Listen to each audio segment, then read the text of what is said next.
Bienvenue à tous sur Acteurs Publics TV, merci de nous suivre. Nous sommes ici présents au GERU 2017, les Journées nationales d'échange des acteurs du renouvellement urbain. C'est un événement organisé par l'ANRU, l'Agence nationale pour le renouvellement urbain. Et j'ai le plaisir d'accueillir en plateau Hakim Oral. Hakim Oral, bonjour. Alors vous êtes l'auteur en 2015 du rapport L'innovation territoriale, nouvel accélérateur du développement local, mais aussi adjoint à la mairie de Lille en charge de l'économie numérique. Alors commençons par aborder votre rapport puisque c'est son objet. Si l'on veut accélérer le développement local, il faut encourager l'innovation au niveau des territoires. Oui, l'innovation territoriale en tant que telle ne veut pas dire grand-chose. On a essayé de la définir au travers de trois axes. Soit le premier qui est connu de tous les innovateurs un peu technologiques, c'est celui de se dire qu'on répond par des solutions d'aujourd'hui à des problèmes d'hier. Soit c'est celui un peu plus philosophique qui renvoie à laisser une trace là où il n'y avait pas de chemin. Mais c'est surtout à nous, acteurs du territoire, acteurs politiques, acteurs publics, c'est de se dire qu'au fond l'innovation territoriale, c'est travailler ensemble, hybrider les interventions entre le public, le privé, le monde associatif, les habitants, pour créer de la valeur, de la richesse économique, mais aussi de la valeur sociale, qui fait que les individus, les acteurs, s'approprient leur territoire. Alors, vous l'avez souligné, il faut associer tout le monde, associer les habitants. Pourtant, on voit d'après un sondage BVA qui a été commandé par l'ANRU pour les GERU 2017 que près d'un habitant sur deux dans les quartiers n'est pas au courant de ce qui se passe concrètement en termes de renouvellement urbain. Est-ce qu'il faut mettre en place un mode de communication peut-être? Comment est-ce que vous faites à Lille pour que vos projets soient entendus par les habitants? Vous savez, Lille, on a été, grâce à Pierre Mauroy notamment, et ce qu'a fait Martine Aubry à la suite de Pierre Mauroy, on a été précurseur. Après les lois de décentralisation, Pierre Mauroy a voulu lancer ce qu'on a appelé les conseils de quartier, les mairies de quartier, en réalité de permettre d'approcher les acteurs publics, les acteurs politiques au plus près des citoyens pour en faire des propriétaires de l'action publique. Et c'est notre manière de diffuser l'information. Elle n'est pas satisfaisante.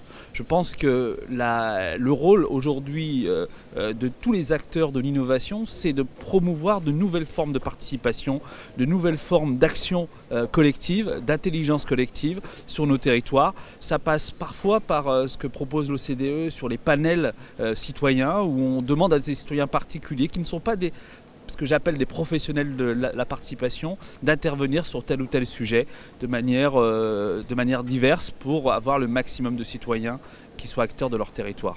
Alors du coup, quels seraient selon vous les grands enjeux du NPNRU, le nouveau programme national de renouvellement urbain qui porte, on le sait, sur les années 2014-2030? Qu'est-ce que vous faites pour mettre tout ça en place à Lille justement? À Lille et plus largement, j'ai envie de dire, la question au fond est le sujet de la ville intelligente, la smart city comme on l'appelle, terme extrêmement marketing mais qui renvoie complètement à ce que fait aujourd'hui, peut faire le NPNRU dans le cadre de son programme. Sur trois aspects. Le premier aspect, c'est l'aspect infrastructurel. La ville aujourd'hui, c'est de l'urbanisme, c'est de l'architecture, c'est des plateformes d'optimisation, de planification, c'est la donnée.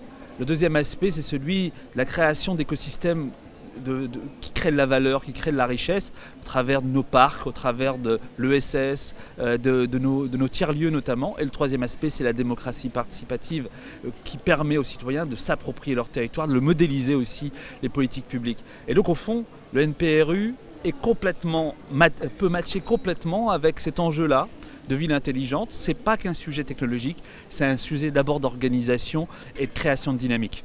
Alors on le voit ici en se baladant dans les couloirs des GERU 2017. Il y a beaucoup de pavillons thématiques qui animent cet événement. On évoque les enjeux de cohésion sociale, la qualité urbaine, le développement économique. Est-ce que le renouvellement urbain impacte l'ensemble des politiques publiques? Aujourd'hui, oui. Puisque ce qui fait une politique publique, c'est d'abord des citoyens et un territoire. Le territoire est jalonné par le renouvellement urbain, dans le cadre de son programme, dans le cadre de son ambition. Et donc évidemment, ce qu'on fait ici aujourd'hui, c'est qu'on réinvente l'intelligence collective. On crée des territoires de projet. Et donc c'est au fond l'enjeu pour la France, au moment où la défiance à l'action publique est grande, c'est que les citoyens, les acteurs du territoire se réapproprient l'action publique et l'intérêt général. On l'aura bien compris, il faut pour vous que les citoyens se réapproprient l'intérêt général. Aki Moral, merci d'être venu sur notre plateau, merci d'avoir répondu à nos questions. Merci. À bientôt. Au revoir, à bientôt.